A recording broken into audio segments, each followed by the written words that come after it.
hari Sabat anak-anak. Sekali lagi kita berterima kasih dan bersyukur kepada Tuhan karena telah memberi kesehatan dan keselamatan kepada kita pada hari Sabat yang mulia ini. Saya Anti Dityana dan akan bersama anak-anak untuk belajar pelajaran sekolah Sabat pada hari ini. Sebelum itu, saya ingin bertanya, bagaimanakah minggu anak-anak? Ada apa-apa yang kamu senangi atau kamu bimbangkan? Masih ingatkah anak-anak ayat hafalan pada minggu lepas? Berbunyi, kemudian aku mendengar suara Tuhan berkata, siapakah yang akan kuutus dan siapakah yang akan pergi untuk kami? Dan aku berkata, ini aku, utuslah aku. Oleh itu, anak-anak janganlah kita bimbang dan serahkan semuanya kepada Tuhan. Anak-anak yang ada Alkitab, mari kita buka dalam Yakobus 1 ayat 17.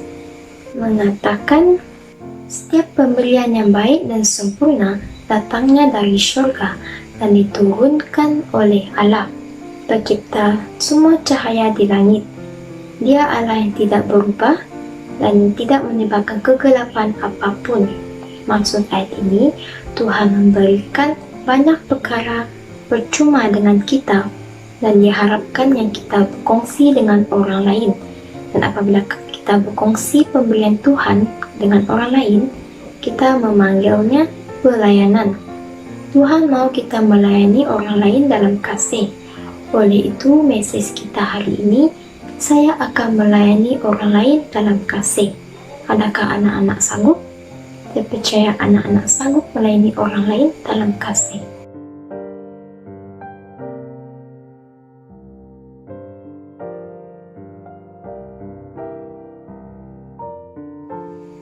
Hai anak-anak, nama Anti Jalin. Tajuk pelajaran Alkitab kita pada hari ini ialah Abraham menyelamatkan. Mari kita sama-sama belajar pelajaran Alkitab kita pada hari ini. Segalanya bermula apabila 4 raja musuh memimpin tentera mereka untuk berperang melawan 5 kota kecil. Satu daripada kota itu adalah Sodom. Anak saudara Abraham, yaitu Lot, tinggal di Sodom. 5 raja dari kota kecil itu mengumpulkan tentera mereka dan bergerak menuju ke lembah Sidim. Mari kita bina barisan peperangan kita. Kita boleh mengejutkan 4 raja musuh itu, kata mereka. Mari kita hentikan tentera mereka dan selamatkan kota-kota kita. Oleh itu, Raja Bera dari Sodom memimpin jalan. Tetapi, pertempuran itu tidak memihak kepada 5 raja kota kecil. Bersama-sama dengan tentera mereka tersesat akibat gumpalan tar yang terdapat di lembah itu. Ramai tentera Sodom yang jatuh ke dalam jurang tar itu. 4 raja musuh itu tahu jalan yang betul untuk melalui lembah itu, yaitu dengan mengelilingi jurang-jurang itu. Akhirnya, mereka tiba di Sodom dan menawan orang-orang Sodom termasuk Lot.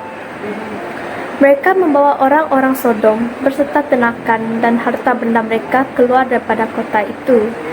Seorang tawanan melarikan diri dan berlari menuju ke pokok-pokok masyur berdekatan dengan Mamre untuk memberitahu Abraham apa telah terjadi.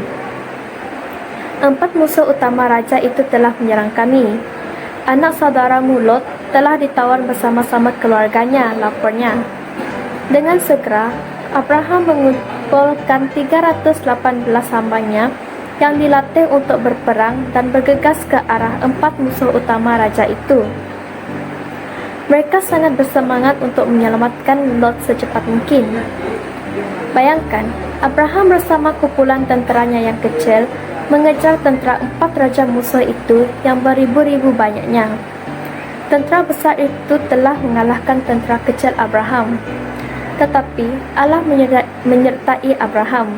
Sudah pasti Abraham telah berdoa memohon pertolongan daripada Allah sepanjang perjalanannya ke utara dan di mana dia telah bertembung dengan 4 raja musuh itu.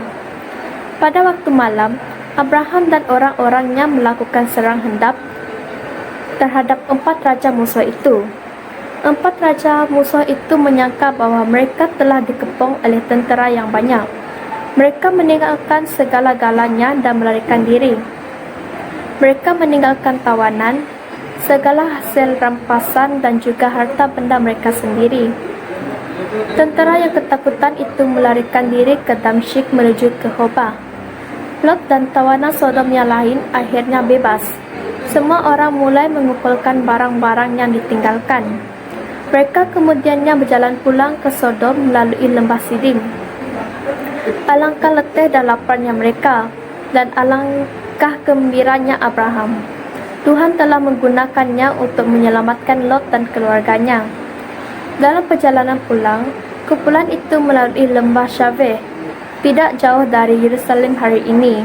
Di sana, Raja Sodom keluar berjumpa dengan mereka. Bayangkan betapa gembiranya raja itu. Seorang lelaki, Abraham dan orang-orangnya, dengan pertolongan Tuhan telah berjaya melakukan apa yang gagal dilakukan oleh 5 raja kota kecil itu. Seorang raja yang penting juga telah datang menyambut Abraham dan tenteranya. Raja itu adalah Melkizedek, Raja Salem. Dia juga merupakan seorang imam yang melayani Tuhan. Melkizedek membawa minuman dan makanan yang banyak untuk mereka. Imam ini berdoa untuk Abraham dan memberkatinya sambil berkata, "Diberkatilah Abraham oleh Yang Maha Tinggi, pencipta langit dan bumi yang telah melepaskan engkau dari tangan musuhmu." Kejadian 14 ayat 19 dan 20. Abraham tahu bahwa Tuhan memberikannya kemenangan. Oleh itu, dia mengira ke semua jumlah perak dan emas beserta dengan tenakan yang dirampasnya semula. Dia memberikan 1/10 daripadanya kepada raja itu, 1 dari setiap 10 tenakan, wang emas dan perak. Raja Sodom melihat segala yang diberikan Abraham sebagai persepuluhannya, diberi dengan penuh kesyukuran. Lalu, dia memberitahu Abraham supaya menyimpan bakinya. "Berikan orang-orangku dan simpan segala harta benda ini," dalam Kejadian 14 ayat 21. Tetapi Abraham tidak mahu mengambil sedikit pun. Dia mengembalikan kesemuanya. Dia merasa gembira untuk melayani orang lain karena kasih. Ayat hafalan kita pada hari ini ialah, layanilah satu sama lain dalam kasih. Dengan adanya Tuhan bersama kita, itu adalah hadiah yang tak ternilai. Mari kita sebutkan mesej kita bersama-sama. 1, 2, 3. Saya akan melayani orang lain dalam kasih. Sekarang Anda akan baca satu ayat daripada buku Kejadian 14 ayat 23 yang berbunyi bahwa hamba tidak akan mengambil sesuatu pun milik tuanku, bahkan seutas benang atau tali kasut pun tidak. Dengan demikian, tuanku tidak akan dapat bertitah. Betalah yang membuat Abram kaya. Abram tahu bahawa kemenangannya ada 4 orang. Musuh itu adalah pemberian Tuhan untuknya. Apabila dia membiarkan Raja Sodom menyimpan segala harta rampasannya, itu adalah seperti kamu tidak menerima sebarang bayaran atas pelayanan atau pertolongan yang telah kamu lakukan. Kamu boleh kongsikan kasih kamu dengan jiran kamu dengan menyapu atau membersihkan halaman rumah mereka, membuang sampah mereka, melukis gambar untuk mereka, mengongsikan ayat hafalan kamu kepada mereka, senyum kepada mereka, lambaikan tangan kepada mereka, dan sebagainya. Lakukan sesuatu yang kamu boleh lakukan tanpa perlu mendapatkan kebenaran daripada jiran kamu.